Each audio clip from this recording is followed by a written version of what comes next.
U.S. President Donald Trump will face trial in Washington for trying to overturn the 2020 election result on the 4th of March next year.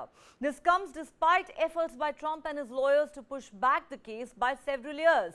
U.S. District Judge Tanya Chutkan rebuffed claims by Trump's attorneys that an April 2026 trial date was necessary to account for the huge volume of evidence that they claimed they are reviewing and to prepare for what they argue is a novel and unprecedented prosecution. But the judge agreed to postpone the trial a little bit beyond the January 2024 date that had been proposed by special counsel Jack Smith's prosecution team. This trial will come during the height of the 2024 Republican primary season.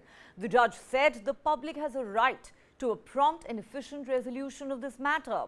Trump pleaded not guilty earlier this month to charges filed in a federal district court in Washington that he conspired to defraud the United States, to obstruct an official proceeding, obstructing official and engaging in a conspiracy against the election. If the current date holds, it would represent a setback to Trump's efforts to push the case back until well after the 2024 presidential election, a contest in which he's the early frontrunner for the Republican nomination.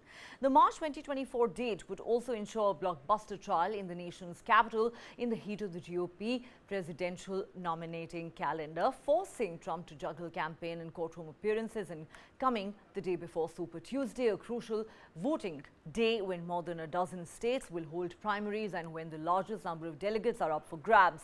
Judge Chutkan has so far appeared cool to Trump's efforts to delay the case and also expressed concern by social media comments that he has made outside the court. This month, she warned Trump's legal team that there were limits on what he can say publicly about evidence in the investigation.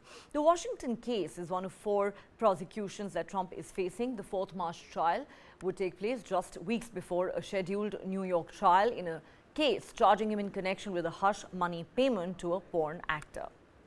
All right. For more on this, let's now go across to Ramakrishna Sridharan, consulting editor with News9. He joins us live from Washington, D.C. Good evening, Sri.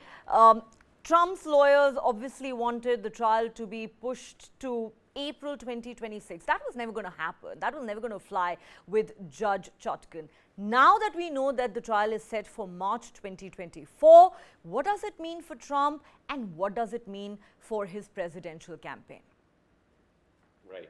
So Neha, now this is something which we had been telling our viewers on Global Lens, that just because Mr. Trump thinks he has a presidential campaign to run, he can get any sort of leniency or special treatment.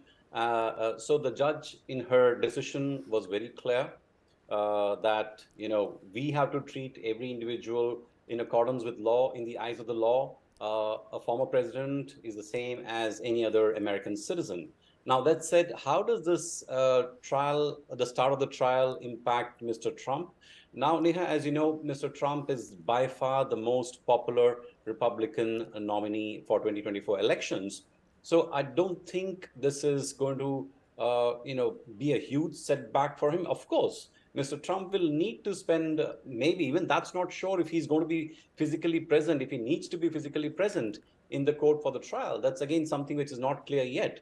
But the fact is his mind space will be divided between the court trials and having to campaign. But if you look at Mr. Trump's campaigning style so far, he has been, reaching out directly to the people of America through his platform. And then, and he hasn't been doing too many, ground rallies as such.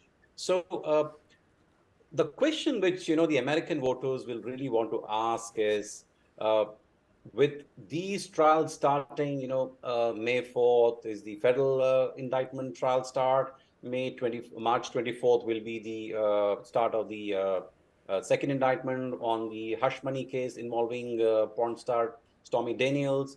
May 20th would be the start of, the Mar-a-Lago classified document case. And the only other indictment on which the date has not been set yet is the Georgia case, which is even more important and more serious, given that he has been indicted under the Racketeering Act. So how much of this is going to be a distraction? And voters will want to know, do we want a candidate who will potentially be not in a position to actually be a free candidate to become the president of the US? And whether any conviction happens, how does that then impact the presidential candidate? Because remember, the elections happen only in November 2024, and the swearing in of the new president will happen in January next year, in 2025. So it's a long way still. So this is the early stages of election. But I think it's safe to say that Mr. Trump, despite losing a little bit of ground in terms of his popularity over these issues, remains hugely popular, Neha. I mean, he's by far the most popular Republican candidate. And one senses, as he goes into, even if he's required to go into the trials, I think Mr. Trump will use this to his advantage.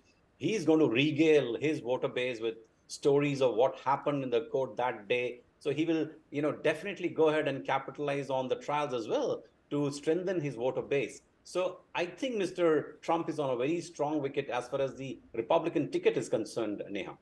Well, clearly, remember, he is a former reality TV star. He is going to capitalize on those high-profile trials. And as we've discussed on Global Lens before, the more indictments Trump garners, the more popular he seems to get with his support base.